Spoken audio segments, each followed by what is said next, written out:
Assalamu alaikum class. Today our topic of discussion is the nutrition and digestion in the birds, or the system of the digestion in the birds. Birds have ravenous appetites. Ravenous appetites mean they are the continuous feeders, or they are the voracious feeders. They eat all the times.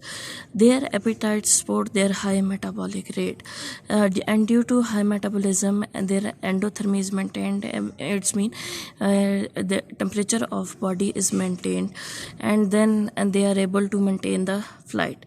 So hummingbirds, they are the very small birds, and even their body weight is less than 10 gram.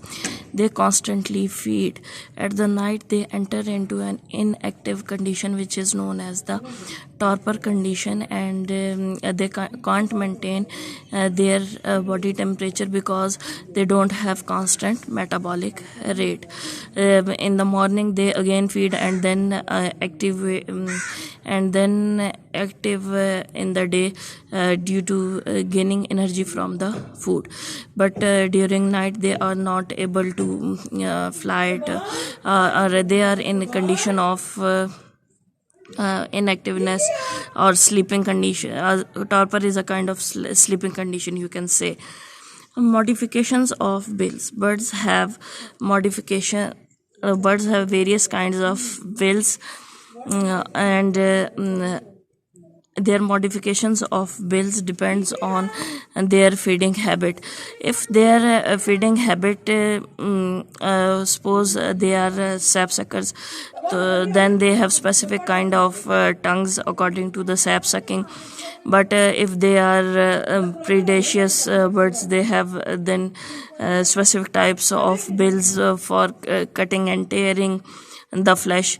Similarly, a woodpecker tongue is barbed for extracting the grubs from the barks of the trees. Grubs are the small, fleshy caterpillar like larvae of various beetles.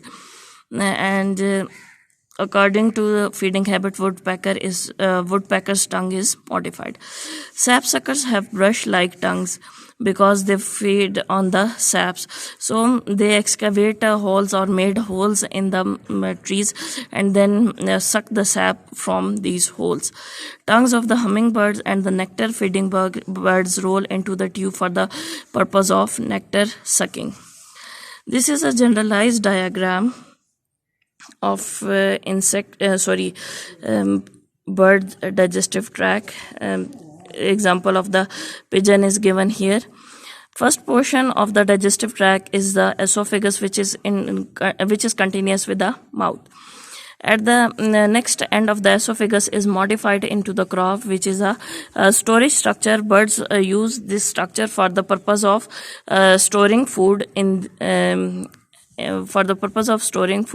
when they don't have continuous supply of the food, or when they are in danger. Okay. Next, in some birds, just like pigeon, crop has a specific function.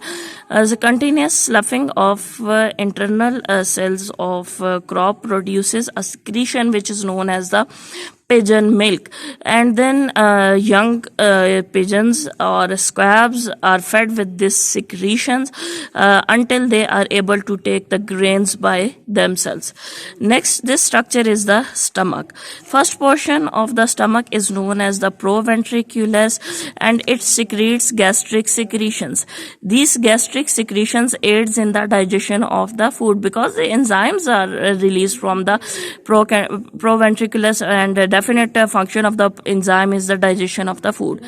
Next structure is the ventriculus, and ventriculus has muscular walls. Another name of the ventriculus is the gizzard. If muscular walls are present in some structure, it means it causes the abrasion and mechanical breakdown of the food. This is the liver. From liver, ducts enter into the small intestine, and this is the pancreas. It is attached with the small intestine, and this is the intestine, and this is the membrane present between the intestine to keep the structure of intestine firm. And this is the cloaca, which is a common opening for the digestive and reproductive waste. So Okay, pancreas, it causes the secretion. It releases the hormones which aid in the digestion because its secretion enter into the intestine. Most of the digestion and absorption occur in the intestine, and cloaca is the exit opening actually.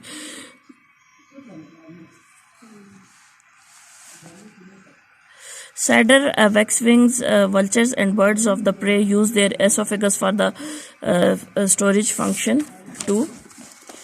And